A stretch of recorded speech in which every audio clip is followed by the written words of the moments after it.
包教包會，簡簡單單，不需要一行代碼。今天我們來複刻一下獅子哥的場景。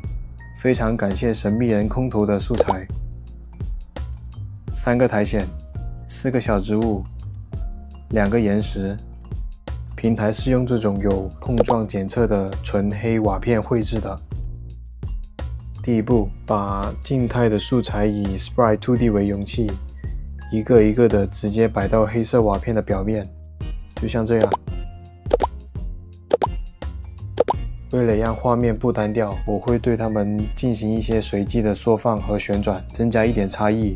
第二步，打造前景，營造層次感。訣竅就在 Sprite 2D 的 Moculate 屬性，將素材的顏色調暗，這樣就得到了第一層的前景。顏色條繼續往下拉，第2層的前景就有了。讓背景活起來的魔法是視差滾動，它是2D 遊戲中創造深度感和動態背景最常用的技術，在 Godot 中只需要2個節點就可以實現了。Parallax Background 它就是一個容器，它本身不顯示任何的內容，它唯一的作用就是控制內部 Parallax Layer 子節點的滾動行为。它會自動跟隨當前場景的攝像機移動。Parallax Layer 它是一個內容層，它必須作為 Parallax Background 的直接子節點。你可以在這個節點下放置你的背景圖片。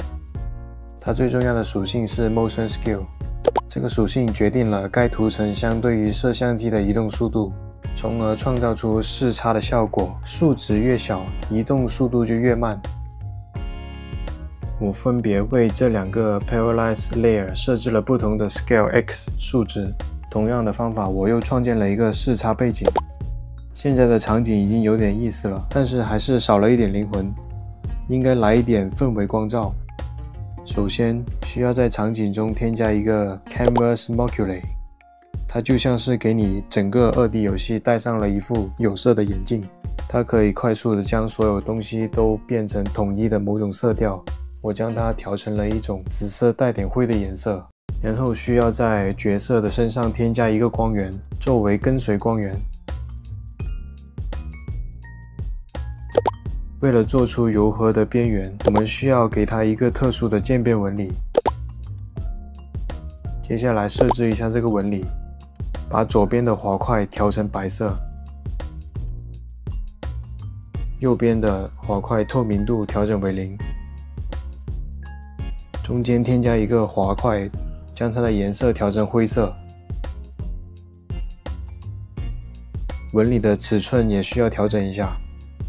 接下來這個參數很關鍵，填充的方式選擇 Radial， 把這個小方塊拖到中間的位置，這樣一個完美的油光就做好了。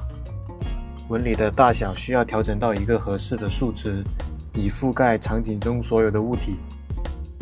在這裡也可以調整光源的顏色和強度。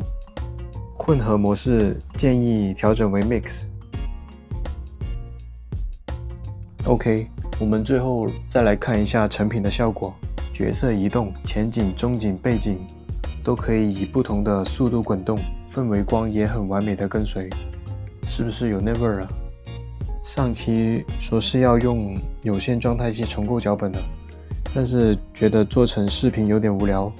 如果你對有線狀態機感興趣的話，可以看一下我這期視頻。